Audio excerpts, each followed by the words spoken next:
Muy buenas noches. En este caso, al grupo 3 les ha tocado la exposición sobre las propiedades físicas y químicas de los elementos, la nomenclatura, las sales oxidales, ácidas, básicas, mixtas y dobles, y como último tema, los hidrácidos, el desarrollo de transiciones y por el medio de Lewis. Bueno, en este caso yo les voy a explicar sobre las propiedades físicas y químicas de los elementos, una guía visual y concisa para entender cómo las propiedades de los elementos se revelan en el comportamiento de la materia, desde los metales que brillan hasta los gases que son reactivos y los bloques que se asocian a la vida. Bueno, entonces aquí vamos a hablar sobre el lenguaje del universo. ¿A qué quiero llegar con esto?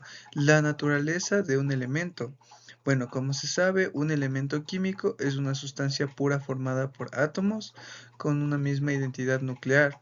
No puede separarse por medios químicos simples. También hay que recordar que gracias a esto se debe el número atómico que se representa con la letra Z. Bueno, determinar la identidad de elementos de un número de protones que existen en el núcleo y condiciona las propiedades químicas y electrónicas. Bueno, gracias a esto se sabe que existen 118 elementos conocidos, los cuales vienen desde el hidrógeno hasta los elementos transuránicos, que juntos forman todas las sustancias que son observables y muchas aún se están investigando. Bueno, entonces vamos a ver la búsqueda del orden que existe en la tabla periódica. Bueno, en este punto la clasificación de los elementos ha evolucionado desde la observación empírica hasta una tabla basada en los principios atómicos. Bueno, aquí podemos ver tres cofundadores de la tabla periódica. Uno fue Doberenger, que fue en 1817, fueron traídas de grupos de tres elementos con propiedades relacionadas a la masa atómica intermedias. Bueno, aquí viene Mendeleev, que fue de 1869, el que propuso la tabla periódica basada en propiedades y masas de los prefijos elementos aún no descubiertos en ese entonces. Ahora vamos con Mendeleev, que fue en 1914, organizador de la tabla por número atómico, o sea que se representaba con la Z, como los mencioné, resolviendo la inconsistencia y el fundamental de la tabla periódica en ese entonces y la periodicidad en este entonces. Bueno, como siguiente punto, la arquitectura del sistema periódico. ¿Qué queremos llegar con esto? Existen los grupos que son columnas. En este punto se puede decir que se comportan las propiedades químicas del núcleo de electrones. Las valencias son similares, por ejemplo, la reactividad pareciera entre miembros del mismo grupo. También los periodos, que son filas, representan los niveles de energía electrónicas. Al avanzar de un periodo aumenta el núcleo atómico y la cantidad de las propiedades físicas. En la tabla se muestra una transición gradual de los metaloides a la izquierda, de los no metales a la derecha, con los metaloides en la franja interna.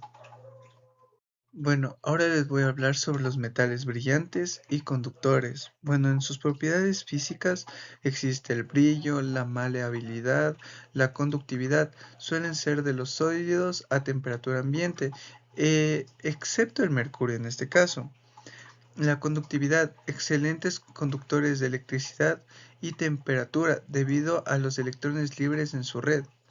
También existe el comportamiento químico, que es la tendencia a aparecer de electrones que forman cationes, forman enlaces metálicos con redes e iones positivos y electrones deslocalizados. Bueno, entonces la reactividad extrema de los alcalinos, o sea, el grupo 1, que vienen las características, son metales blandos, tiene una baja densidad y el punto de fusión es reducción. Son muy reactivos, pierden fácilmente su electrón de valencia. Su almacenamiento: se guardan en aceites para evitar la reacción con el aire o el agua. Ejemplo, el litio, el sodio, el potasio, y también son potentes agentes reductores. En la naturaleza aparecen solo como compuestos iónicos, o sea, en este caso las sales, no como electrones libres, no como en su sustancia pura, se podría decir. Bueno, ahora voy a hablar sobre los alcalinoterrios, en este caso también los metales de transición. Como se sabe, los alcalinoterrios pertenecen al grupo 2, son metales más sólidos y son buenos conductores de electricidad. Tienen un punto de fusión más alto que los alcalinos, forman cationes con 2 más y participan en el compuesto estructurales, casi como el calcio que se encuentra en los huesos. Los metales de transición. ¿Qué son los metales de transición? Pertenecen al grupo al 3 y al 12 con una alta densidad, múltiples estados de oxidación y con propiedades catalíticas, fundamentales e industriales alrededor de electrónicas. También tiene un impacto histórico. En este caso, el hierro, el cobre y el oro han impulsado avances tecnológicos, herramientas y conductores eléctricos y reservas para el valor de cada uno de estos respectivamente. Bueno, ahora les voy a hablar sobre el mundo de los no metales. ¿Qué quiero llegar con esto? Tienen un comportamiento químico que tienden a ganar electrones, forman aniones o enlaces covalentes, participan en los enlaces múltiples y polares. Su estado físico son variables, son gases como el ejemplo el oxígeno, líquidos como el bromo y sólidos frágiles como el azufre. Malos conductores de calor y la electricidad, excepto el carbono en forma de granito. Su diversidad es esencial para la química orgánica en la atmósfera y procesos biológicos, desde el oxígeno que respiramos hasta el halógeno en las sustancias en el sistema industrial. Bueno, en este caso les voy a hablar sobre el hidrógeno y el carbono, pilares de la existencia. Bueno, el hidrógeno, como saben, se representa con la H mayúscula, elementos más abundantes en el universo, combustibles en las reacciones nucleares, establece y en base de muchas tecnologías energéticas, como las pilas de combustibles. Bueno, el carbono, que se representa con la C mayúscula, es un versátil, forma enlaces sencillos, dobles y triples, es la columna vertical de las biomoléculas y la base de la química orgánica. También vamos con otros como también son conocidos como el nitrógeno y los halógenos. Bueno, en este caso el nitrógeno es esencial para la atmósfera y la biosfera. Los halógenos como el flúor, cromo, bromo y yodo aplicadamente son usuales para la industria y los sistemas. Bueno, en este caso hemos llegado al último punto, que es la tabla periódica como el futuro. ¿Qué quiero llegar con esto? La tabla no es estática, muestra los elementos, la aplicación de las bacterias, las, los materiales avanzados y las tecnologías sostenibles en nuestro entorno, como el comportamiento de las propiedades e impulso de la innovación. Comprender esto es fundamental tanto en la física como en la química, que permite diseñar los materiales para la energía, la electrónica y los medios del ambiente, como los materiales que se pueden usar para el almacenamiento de energía, que son como el litio y otros compuestos asociados, elementos críticos para los electrones y el reciclaje, como en este caso son las tierras raras y metales de transición, la investigación de elementos en la superficie y en nuestro propio entorno. Bueno, aquí les puedo dar un ejemplo, cómo se lo puedo asociar y cómo se asocia en el mundo. Bueno, sin nada más que decir, muchísimas gracias y le doy paso a mi siguiente compañero.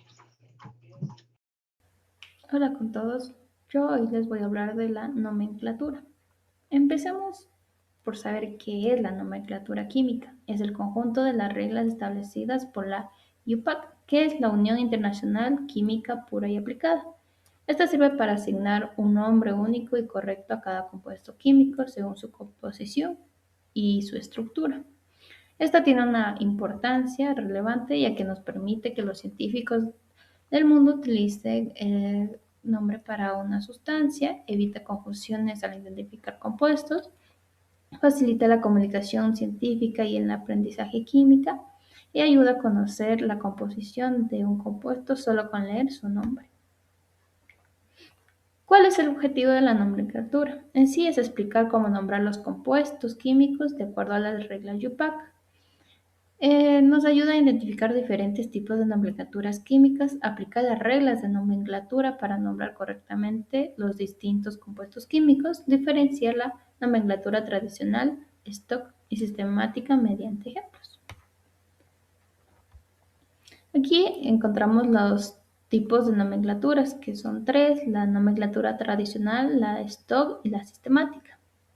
¿Cómo se usa la tradicional? La tradicional se usa principalmente en los textos antiguos y en algunos compuestos muy conocidos. Se basa en el estado de oxidación del elemento, empleando el sufijo oso al que tiene menor valencia y ico a mayor valencia. La stock se usa, es una de las más actualizadas actualmente en la química y es una de las recomendadas por la IUPAC. Se usa cuando un elemento presenta diferentes tipos de oxidación con números romanos entre paréntesis. Y la sistemática se usa cuando quiere identificar la cantidad exacta de átomos que tiene un compuesto y utiliza los prefijos griegos. Métodos para nombrar un compuesto. Para identificar el tipo de compuesto, primero tenemos que observar la fórmula química y esta nos determina a qué familia pertenece. Es decir, los óxidos son un elemento más oxígeno, hidrógenos un elemento más hidrógeno. Comienza con hidrógeno y contiene en el grupo. Bases o hidróxidos contienen el grupo OH. Sales se forma por un metal y un no metal o por un metal y un ion palioatómico. Determina los números de oxidaciones y asigna con el estado de oxidación de cada elemento para identificar cómo se combinan. Y sí, para esto hay reglas básicas, como el oxígeno es siempre, la mayoría de veces será -2, excepto en los peróxidos. Hidrógenos, 1 positivo con no metales y 1 negativo con metales. Los metales alcalinos pertenecen al grupo 1 y es 1 positivo. Los alcalinoterros es por el grupo 2, 2 positivo. Y la suma de los números de oxidación debe ser igual a la carga del compuesto. Métodos para nombrar un compuesto. Tenemos que elegir el sistema de nomenclatura. Existen 3 tipos, como había hablado anteriormente, y hay que aprender a usar. En la tradicional se usan los sufijos oso y ico. En la stock, como lo dije anteriormente, se usa el número en romanos y sistemática emplea el prefijo mono, di, tri, tetra, penta para indicar la cantidad. Aplicar las reglas en el nombre. Finalmente se escribe según el sistema elegido. Entonces, el tipo de compuesto puede ser un óxido con el número de oxidación del hierro 3 positivo. En la tradicional se llamaría óxido férrico, en stock óxido de hierro 3 y en la sistemática trióxido de hierro. Yo les había dado un ejemplo, que es este. Aquí podemos ver igual cómo es un metal más oxígenos nos da igual a un óxido. El oxígeno siempre va a trabajar con 2 menos, el hierro con 3 más y el nombre tradicional sería óxido férrico, en stock óxido de hierro 3 y en sistemática trióxido de hierro. Los errores más comunes son no calcular el número de oxidación, confundir nomenclaturas, como puede ser la stock con la tradicional, y omitir los prefijos que habíamos hablado anteriormente en la sistemática. Muchas gracias. Sales oxisales ácidas, básicas, mixtas y dobles. Las sales oxisales ácidas, ¿qué son? Las oxisales ácidas son compuestos que se forman por la neutralización parcial de un oxoácido con una base. En este proceso, solo una parte de los hidrógenos del ácido es reemplazada por un metal, por lo que la sal conserva uno o más átomos del hidrógeno. en su estructura. Características principales. Contienen hidrógeno en su fórmula química. También reciben el nombre de hidrogenosales. Se originan cuando la neutralización del ácido no es completa. Se nombran utilizando el prefijo hidrógeno. Ejemplos: hidrógeno sulfato de sodio. Otro ejemplo podría ser hidrógeno carbonato, bicarbonato de sodio.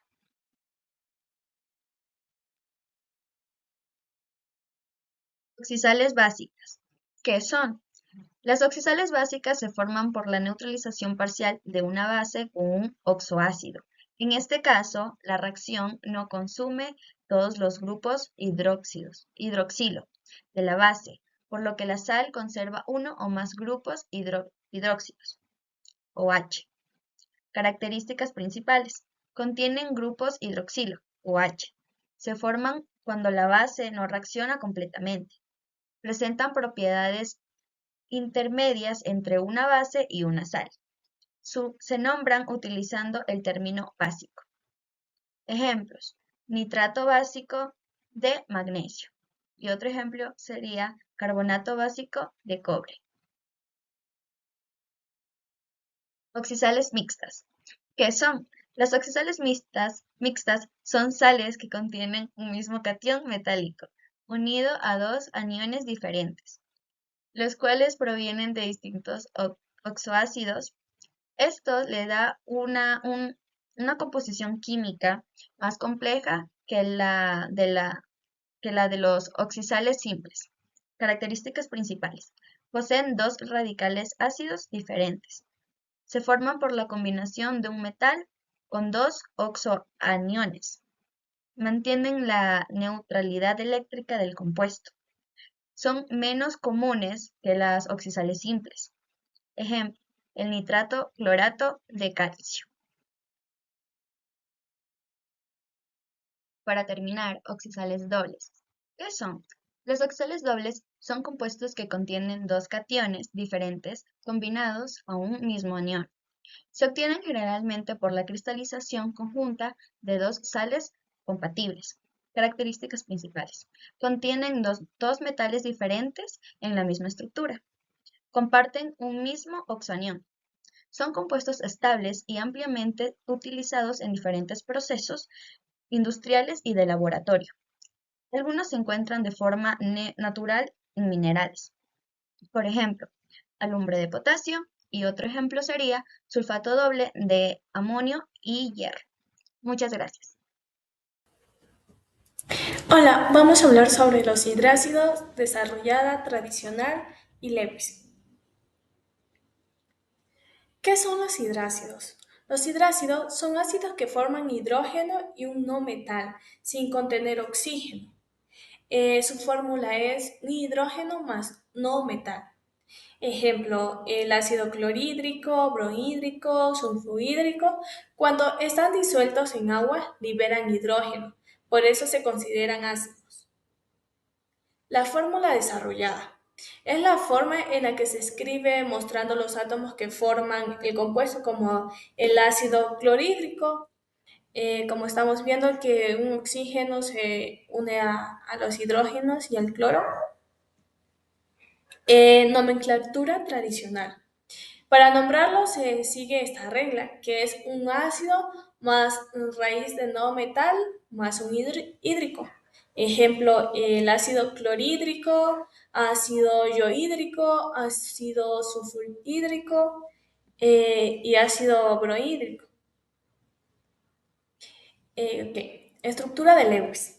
La estructura de Lewis muestra los electrones de valencia y cómo se unen los átomos. Podemos ver que el hidrógeno se une a un cloro y el cloro tiene 4, 5, 6, 7. Muchas gracias.